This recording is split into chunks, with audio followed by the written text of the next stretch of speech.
Assalamualaikum warahmatullahi wabarakatuh. Kembali lagi bersama saya, Laode Ikhwanul Uzlah. Nah, pada video kali ini saya akan memberikan sebuah pemaparan dan juga implementasi sederhana mengenai salah satu materi Python, yakni Python set. Nah, sebelum itu, seperti biasanya, kita sediakan dulu bahan yang akan kita paparkan atau implementasikan. Yakni yang pertama ada referensi materi. Nah, untuk referensi materinya ini, kita menggunakan Wither-School. Nah, untuk link referensi materi Python set Wither-School-nya sudah saya sertakan di deskripsi video. Kemudian selanjutnya kita sediakan text editor Visual Studio Code untuk menunjang implementasi program kita menjadi lebih baik. Oke, setelah bahannya kita sediakan, sekarang marilah kita bersama-sama untuk mulai membahas mengenai materi Python set. Nah, Python set atau di bahasa Indonesiakan itu adalah sebuah kumpulan. Nah, set digunakan untuk menyimpan banyak item dalam satu variabel. Nah, jadi kurang lebih Python set ini masih sejenis dengan Python dictionary dan juga list, ya. Set adalah salah satu dari 4 tipe data bawaan di Python yang digunakan untuk menyimpan kumpulan data. 3 lainnya adalah, nah seperti ini contohnya, list, tuple, dan dictionary. Semuanya dengan kualitas dan penggunaan yang berbeda-beda. Kemudian, satu set itu adalah koleksi yang unordered, unchangeable, dan unindexed. Oke. Nah, item yang ditetapkan tidak dapat diubah, tetapi kita dapat menghapus item dan menambahkan item baru. Nah, jadi jikalau di set, itu dia seperti ini. Nah, itemnya itu kita tidak dapat rubah, tetapi kita dapat menghapus dan juga menambahkan sebuah item baru pada sebuah set. Nah, untuk set itu, penulisannya ditandai dengan tanda kurung kurawal. Jadi seperti ini contohnya. Nah, ini kurang lebih seperti penulisan pada Python Dictionary, ya, pada dictionary, yang juga menggunakan kurung kurawal. Hanya saja bedanya, jikalau di dictionary, itu dia kita buatkan itemnya ada key dan juga value-nya. Oke. Sementara untuk di set, itu dia hanya berupa value seperti ini item-itemnya. Oke, mungkin bisa kita langsung coba juga di Visual Studio Code kita. Nah, di sini kita buat file baru, misalnya set.py. Oke. Kemudian saya imporkan dulu untuk pembersih layar. Nah, OS System CLS. Oke. Nah, misalnya kita buat sebuah set. Contoh, nama setnya adalah set 1. Oke, kemudian ditandai dengan tanda kurung kurawal. Lalu, kita isikanlah item-itemnya atau value-nya. Misalnya, Uzlah, kemudian di sini IT. Oke. Nah, seperti inilah cara untuk membuat set. Ya. Dengan menggunakan kurung kurawal, lalu kita tinggal isikan value atau item apa yang akan dimuat oleh si set ini. Oke, kurang lebih seperti itu. Nah, selanjutnya, nih, set atau kumpulan itu tidak berurutan, ya. Jadi, set ini dia, itemnya itu diacak, tidak berurutan, tidak menentu yang mana indeks 0, yang mana indeks 1. Oke, jadi pada set dia itu seperti itu. Nah, jadi kita tidak dapat memastikan urutan item yang mana yang akan muncul. Selanjutnya, menetapkan item, itu item yang ditetapkan tidak berurutan, ya. Item di dalam set ini tidak berurutan, tidak dapat pula diubah, dan tidak mengizinkan adanya nilai duplikat. Selanjutnya, tidak berurutan berarti item-item dalam suatu himpunan set tersebut tidak memiliki urutan yang ditentukan. Nah, item pada set itu dapat muncul dalam urutan berbeda setiap kali kita menggunakannya dan tidak dapat dirujuk berdasarkan indeks atau kunci. Nah, jadi seperti yang saya bilang tadi, bahwa untuk item-item di set itu dia tidak dapat dirubah. Kemudian ini, untuk kemunculannya itu tidak dapat kita prediksi mana yang muncul duluan, apakah uzlah atau IT, tidak seperti itu. Dan dia juga tidak dapat dirujuk berdasarkan indeks ataupun key atau kunci. Saya kira seperti itu. Kemudian selanjutnya tidak dapat diubah. Item set itu tidak dapat diubah. Artinya kita tidak dapat mengubah item setelah set itu kita buat. Nah, setelah set itu dibuat, kita tidak dapat mengubah itemnya, ya. Catatan yang perlu kita ingat, kita tidak dapat mengubah itemnya. Namun kita dapat menghapus item dan juga menambahkan item baru. Oke, selanjutnya ini. Duplikat tidak diizinkan. Nah, set tidak boleh memiliki dua item dengan nilai yang sama. Nah, bagaimana jikalau seperti ini? Di sini itemnya ada lagi item dengan value uzlah. Oke. Kemudian ketika kita print set 1, kita tes ya. Print set 1 dan kita jalankan. Nah, inilah hasilnya. Oke, sesuai penjabarannya yang dimana nilai duplikat itu akan diabaikan dan menjadi satu kesatuan. Jadi seperti ini. Uzlah yang item pertama dengan uzlah yang item ketiga itu kan value-nya sama. Maka dijadikan satu seperti ini, atau diabaikan maksudnya. Sehingga terdiri untuk item pada variabel atau set ini hanyalah dua, yakni uzlah dan IT. Selanjutnya, nilai true dan 1 itu dianggap sebagai nilai yang sama dalam sebuah set dan diperlakukan sebagai duplikat. Oke, kita bisa implementasikan. Misalnya di sini itemnya true. Kemudian di sini itemnya adalah 1. Nah, ketika kita print set 1, nah, maka seperti sesuai penjabarannya, yang dimana true dan 1 itu dianggap sama dan sebagai duplikat, sehingga dijadikan satu kesatuan sehingga menjadi seperti ini, IT dan true. Oke, selanjutnya begitu pula untuk false. False itu dia yang dianggap sama dan diperlakukan sebagai duplikat itu dengan item yang 0. Jadi, contohnya seperti ini. Item false dengan item 0 itu memiliki kesamaan dan dianggap sebagai duplikat. Oke, sehingga hasilnya seperti ini. Oke, saya kira seperti itu. Oke, selanjutnya untuk mendapatkan panjang suatu set. Nah, untuk menentukan berapa banyak item yang dimiliki suatu set, itu metodenya sama seperti pada penjabaran saya mengenai video-video sebelumnya. Python Dictionary, Python List, dan sebagainya, yakni dengan menggunakan fungsi len. Oke, bisa kita langsung coba di sini. Berarti di sini tinggal kita tambahkan untuk printnya, itu kita print dengan menggunakan metode atau fungsi len yang akan menghitung ada berapa item di set 1 ini. Oke, kita jalankan. Nah, dan inilah hasilnya. Banyaknya item itu adalah 2. Ya, benar ya, karena false dan 0 ini dianggap sama dan dijadikan satu kesatuan. Jadi, hanya ada 2 item di sini. Oke, ada 2 item di set 1.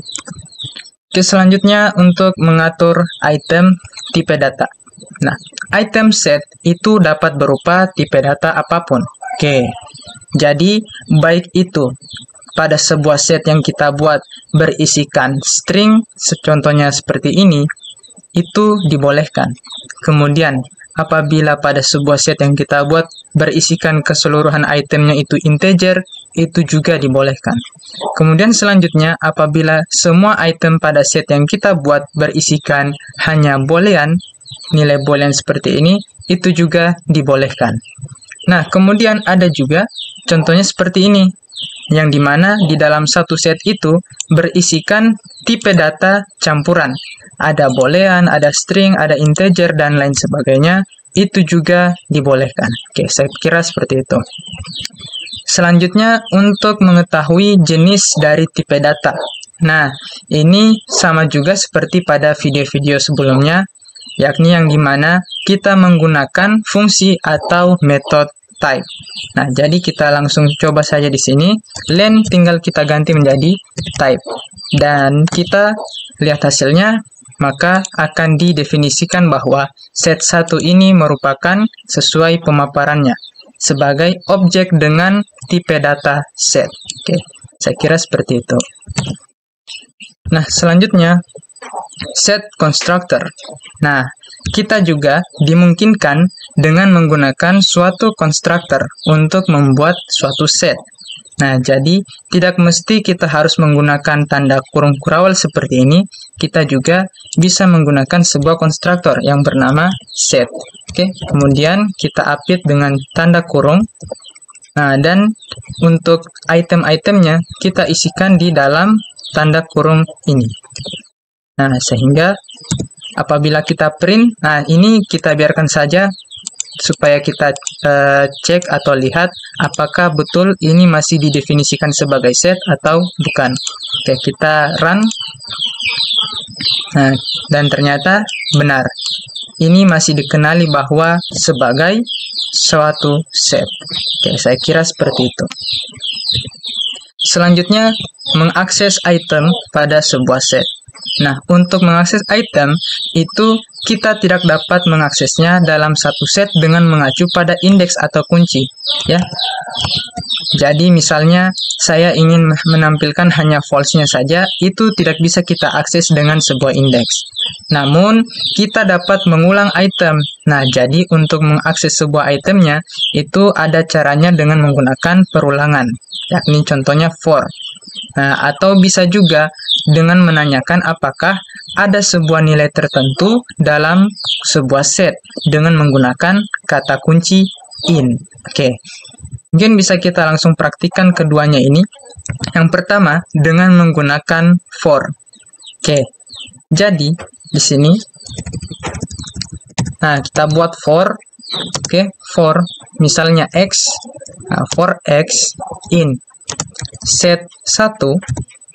Oke, for x in set 1, maka print x. Nah, kita jalankan dan lihat hasilnya. Nah, inilah hasilnya. Oke, sesuai penjabarannya, yang dimana kita bisa menggunakan sebuah perulangan for untuk mengakses sebuah item pada set. Bisa dilihat item di set 1 ini ada false, IT, dan null. Jadi ketika kita tampilkan dengan menggunakan perulangan, sintaksnya seperti ini dan hasilnya seperti ini. Oke, selanjutnya kita menggunakan kata kunci in yang dimana memeriksa apakah suatu string atau value atau item yang kita cari itu ada di dalam sebuah set. Nah, contohnya seperti ini. Kita ganti menjadi print. Nah, baru di sini kita tentukan item atau value apa yang ingin kita cari di dalam sebuah set. Misalnya IT. Nah, IT kemudian in, lalu nama setnya, yakni set 1. Nah, ketika kita jalankan, maka hasilnya adalah true. Karena benar, IT itu ada di dalam set 1 ini.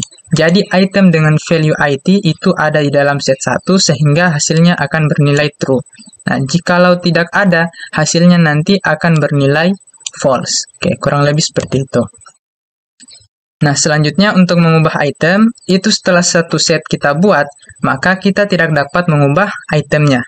Oke, catatannya, kita tidak dapat mengubah itemnya, tetapi kita dapat menambahkan sebuah item baru. Oke, saya kira seperti itu. Selanjutnya, menambahkan item set. Untuk menambahkan item, itu kita menggunakan metode add. Oke, kurang lebih seperti ini. Mari kita implementasikan. Nah, misalnya, saya ingin menambahkan suatu item di set 1 ini. Jadi, terlebih dahulu kita tuliskan nama setnya, berarti set 1. Kemudian kita titik, lalu gunakan metode add. Dan di dalam parameternya, kita langsung isikan sebuah item apa yang akan kita tambahkan di set tersebut. Misalnya 29. Oke, kemudian kita print set satunya. Maka hasilnya akan seperti ini. Nah, jadi item dengan value ini 29 telah berhasil kita tambahkan ke dalam set 1 dengan menggunakan metode add, sehingga hasilnya seperti ini. Oke, selanjutnya untuk menambahkan item dari kumpulan atau dari set lain ke set yang sudah ada, itu kita bisa menggunakan metode update. Oke, misalnya seperti ini. Ini di set 1. Kemudian ada lagi kita buat set, misalnya set 2. Oke, set 2. Misalnya di sini ada Ikhwan, kemudian ada UHO. Nah, misalnya seperti itu. Maka, untuk kita menambahkan item yang ada di set 2 ini ke set 1 menjadi satu kesatuan, maka kita gunakan metode update. Nah, jadi kita langsungkan di sini. Set 1 itu kita titik, kemudian kita update ya.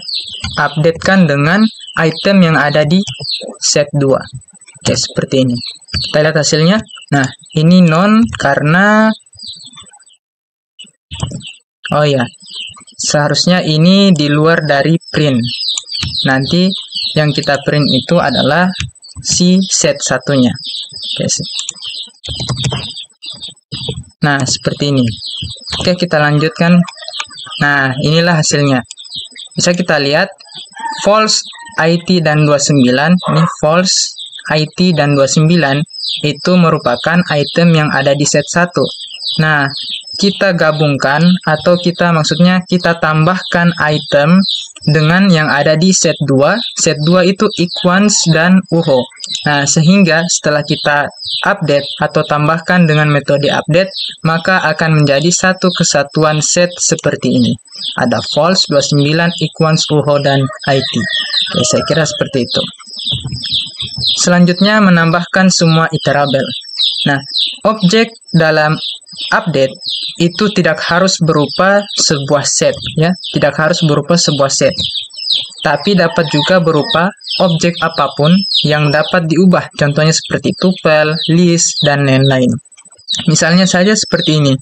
Di set yang keduanya ini, dia menggunakan objek yang bertipe list. Oke? Kemudian diupdatekan, itu tetap bisa digabungkan seperti ini. Mungkin bisa kita langsung coba. Ini tinggal kita ganti saja menjadi kurung siku atau list. Kemudian ini kita pindahkan di belakang sini. Oke, seperti ini. Dan metodenya masih sama, yakni update. Kita tambahkan dengan item yang di set 2. Walaupun berbeda tipe. Yang ini tipenya set, kemudian set 2, tipenya list. Kita lihat hasilnya, dan ternyata masih sama. Yakni kesimpulannya adalah bisa. Baik itu untuk metode di update-nya berupa list, tuple, dan lain sebagainya, kita gabungkan dengan set, itu bisa tergabung atau tertambahkan itemnya menjadi satu kesatuan seperti ini. Oke, selanjutnya menghapus item yang sudah ditetapkan. Nah, contohnya di sini, untuk menghapus suatu item dalam set, itu kita menggunakan remove. Atau juga bisa menggunakan metode discard. Nah, contoh yang pertama, kita menggunakan metode remove. Nah, misalnya set 2 ini saya hapus saja. Oke, di sini kita kosongkan terlebih dahulu. Di set 1, saya ingin menghapus false. Ya, berarti kita tuliskan terlebih dahulu nama variabelnya atau nama setnya, yakni set 1. Kemudian kita ganti metodenya ini menjadi remove. Nah, lalu parameternya kita isikanlah apa item yang akan kita hapus. Nah, pada contoh tadi yakni adalah false. Oke, kita langsung jalankan print set 1 sehingga hasilnya seperti ini. False atau item false yang ada di set 1 itu telah berhasil kita hapus dengan menggunakan metode remove. Oke. Selanjutnya ini, jika item yang dihapus tidak ada dengan menggunakan metode remove, maka akan menimbulkan error. Oke, kita coba. Nah, remove kosong seperti ini. Ya, benar ya, sesuai deskripsinya, yakni akan menimbulkan error. Oke, selanjutnya menghapus sebuah item dengan menggunakan metode discard. Nah, rupanya kita juga selain menggunakan remove bisa menggunakan metode discard. Oke, misalnya seperti ini. Tinggal kita ganti menjadi discard. Oke, kita jalankan. Nah, benar. Oke, jadi kurang lebih sama. Baik itu menggunakan discard ataupun remove, tetap sama fungsinya, yakni menghapus suatu item tertentu. Oke, bagaimana jika discard juga tidak ada parameter yang kita isikan untuk menghapus sebuah item? Nah, rupanya itu akan menimbulkan kesalahan. Oke, kita langsung coba. Nah, dan ternyata benar. Oke, sesuai deskripsinya. Oke, selain itu, kita juga dapat menggunakan metode pop untuk menghapus sebuah item. Tetapi, metode ini akan menghapus item secara acak. Oke, sehingga kita tidak dapat memastikan item apa yang akan dihapus. Oke, kita langsung coba. Berarti di sini set1.pop. Nah, dan sesuai deskripsinya, itu akan menghapus item secara acak. Jadi, kita tidak bisa prediksi mana item yang akan dihapus. Nah, dan ternyata item yang dihapus itu adalah false. Ya, jadi tersisa di sini IT dan 29. Oke. Selanjutnya, ini. Ada lagi sebuah metode, yakni dengan menggunakan clear, yang dimana dia ini akan menghapus dan juga mengosongkan sebuah set tersebut. Oke, kita langsung coba set1.clear. Nah, seperti ini. Kita lihat hasilnya. Nah, sesuai deskripsinya, benar, yang dimana akan menghapus dan mengosongkan sebuah set, sehingga menjadi set kosong seperti ini. Oke, selanjutnya ada pula lagi sebuah kata kunci yang bisa kita gunakan untuk menghapus, yakni del, yang dimana akan menghapus sebuah item itu sepenuhnya, atau sebuah set itu sepenuhnya. Jadi, di sini kita ganti saja.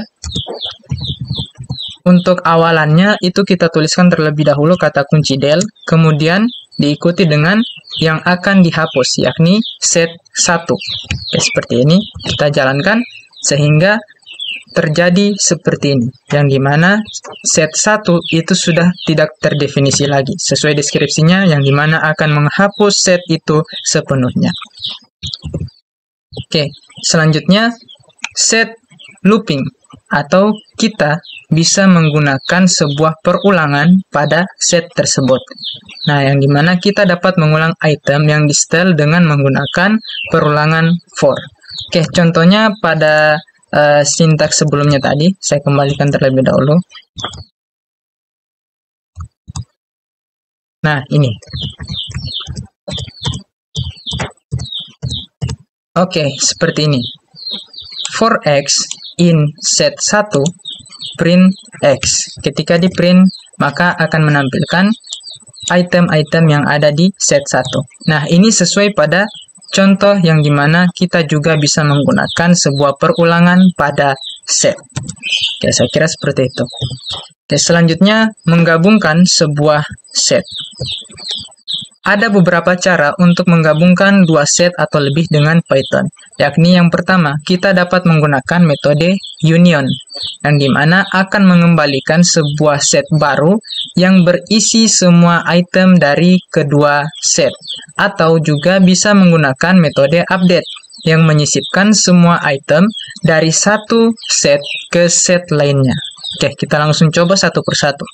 Yang pertama, metode union, yang mengembalikan set baru dengan semua item dari kedua set. Oke, bisa kita langsung ikuti set 1 ini. Nah, misalnya lagi ada kita buat set 2.